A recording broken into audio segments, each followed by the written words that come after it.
NFL coaching success is hereditary, and the family trees will shock you beyond belief. Successful coaches create coaching trees where their assistants become successful head coaches, passing down systems and philosophies like genetic traits.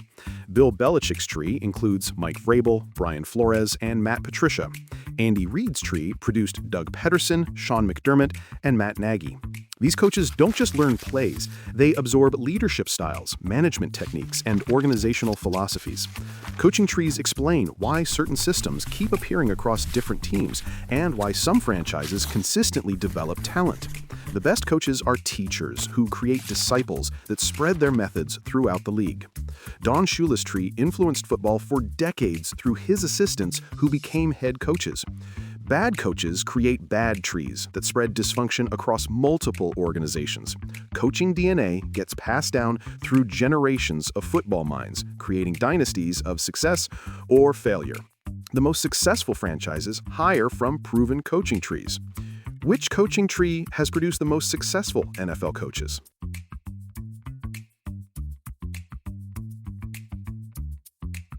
Home field advantage isn't about crowd noise. It's about something much weirder that science just discovered.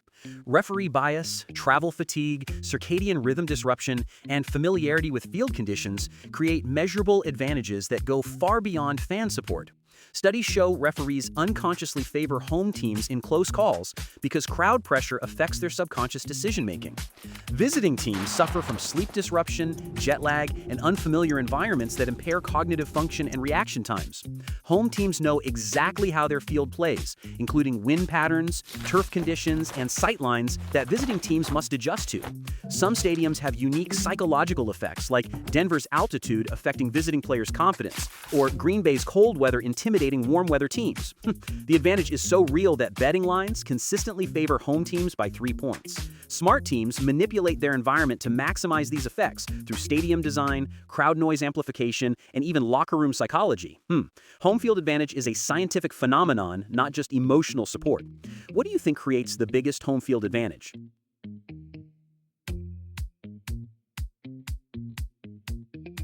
Smart NFL teams found a legal way to cheat the salary cap, and it's absolutely brilliant.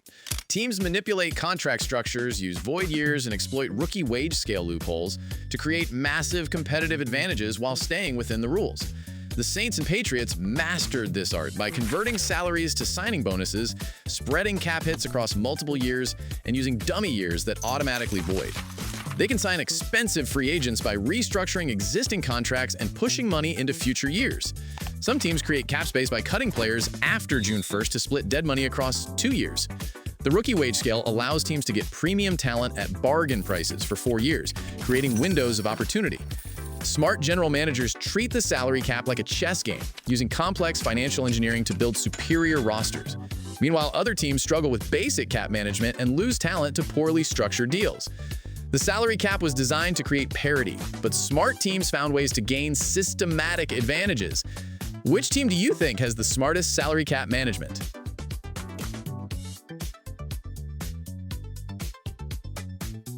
Everything you think you know about NFL positions is completely wrong, and the revolution will shock you.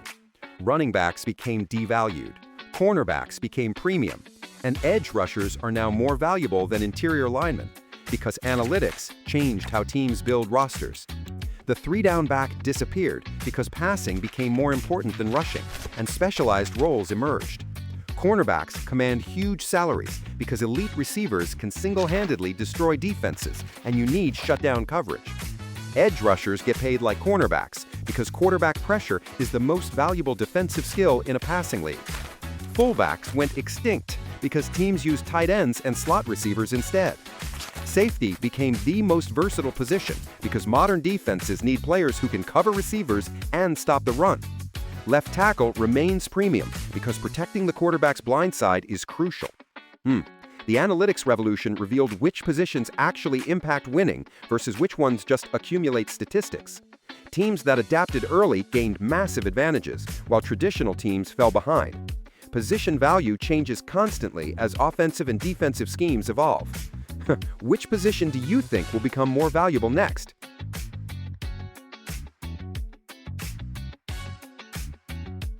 NFL teams are secretly using weather as a weapon, and it's changing everything about how football is played. Cold weather teams build different rosters with power running games and strong defenses, while dome teams focus on passing attacks that struggle outdoors. Green Bay, Buffalo, and Pittsburgh intentionally practice in harsh conditions to gain advantages over warm weather opponents. Some teams schedule outdoor practices before road games in cold cities to prepare their players. Weather affects play calling strategies, with teams abandoning passing games in wind and rain.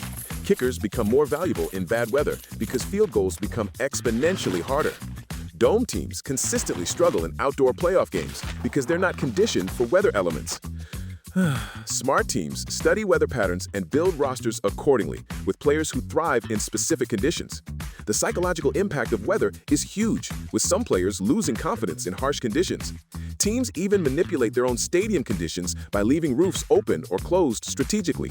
Weather is the ultimate home field advantage that money can't buy. How do you think weather should influence team building strategies?